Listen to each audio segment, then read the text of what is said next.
राहुल जी, आज आपने नया खुलासा किया है कि कैसे वोट चोरी हो रही है। आपने पहले भी महादेवपुरा के बारे में बताया कि कैसे एडिशंस हो रही हैं, अब आपने बताया कैसे डिलीशंस हो रही हैं।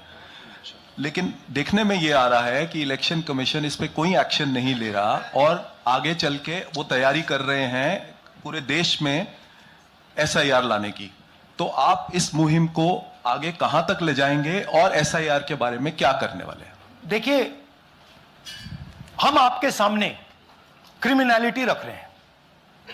हमारा काम आपके सामने सच्चाई रखने का है और हम रख रहे हैं।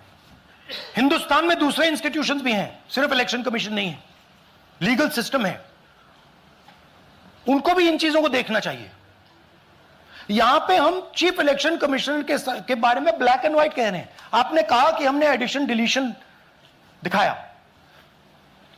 पहले प्रेजेंटेशन में मैंने एडिशन दिखाया था, अब हमने डिलीशन दिखाया है, मगर हमने एक और चीज जोड़ दी है।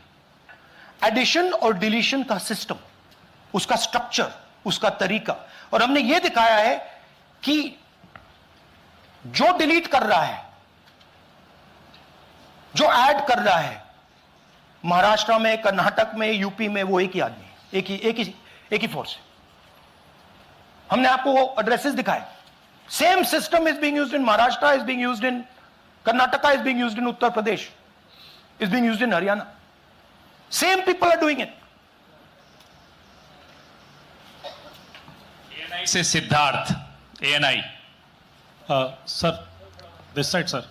हाँ sir, on your left sir. हाँ, on your left, this side sir, on your left. Sir, मेरा आपसे सवाल ये है कि जब आप कह रहे हैं कि ज्ञानेश कुमार जो चीफ इलेक्शन कमिश्नर है, उन्हें पता है ये कौन कर रहा है, हाँ, और ये पॉलिटिकल फायदा जरूर किसी को हो रहा है। आप कह रहे हैं कांग्रेस के बूथ के ऊपर ही हाँ, सारे वोट्स डिलीट किए जा रहे हैं, तो वो कौन लोग आपके हिसाब से हैं जिनको ये फायदा पहुंच रहा है, पहला। और दूसरा ये कि वो आपने एक हफ्ते का समय दिया है, जब आपने एक हफ्ते का समय दिया है, तो क्या एक हफ्ते बाद आप इसको आगे कैसे इनिशिएट करेंगे? क्या आप लोग कोर्ट का रास्ता अपनाएंगे या और कोई हायर एजेंसी से इस बात की डिमांड करेंगे? क्योंकि ये ऑर्गेनाइज्ड तरीके से क्राइम दिखाई दे रहा है जो आप बता रहे हैं, अगर आपकी बात के ऊपर जाएं। देखिए, फ्रैंकली ये जो मैं यहां कर रहा हूं, ये मेरा काम नहीं है। मेरा काम डेमोक्रेटिक सिस्टम में पार्टिसिपेट करने का है। मेरा काम डेमोक्रेटिक सिस्टम की रक्षा करने का नहीं है। वो काम हिंदुस्तान के इंस्टीट्यूशंस का है। वो काम वो नहीं कर रहे हैं, इसलिए मैं कर रहा हूं। अब मैं आपको यह कह सकता हूं कि हमने आपको 2 बार सबूत दिखाया है, और जब हम ये प्रेजेंटेशंस खत्म करेंगे, इसमें लगेंगे 2-3 महीने, जब हम ये खत्म करेंगे,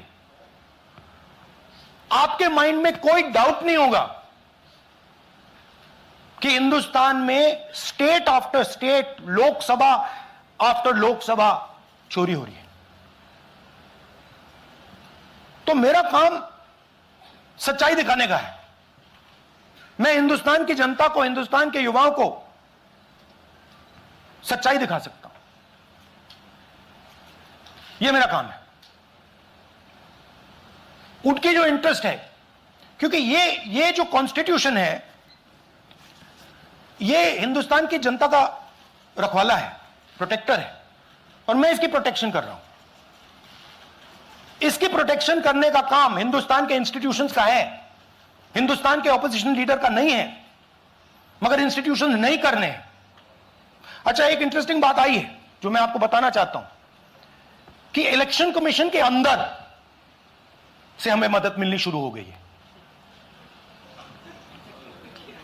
मैं साफ बोल देता हूं, इलेक्शन कमीशन के अंदर से, पहले नहीं हो रहा था,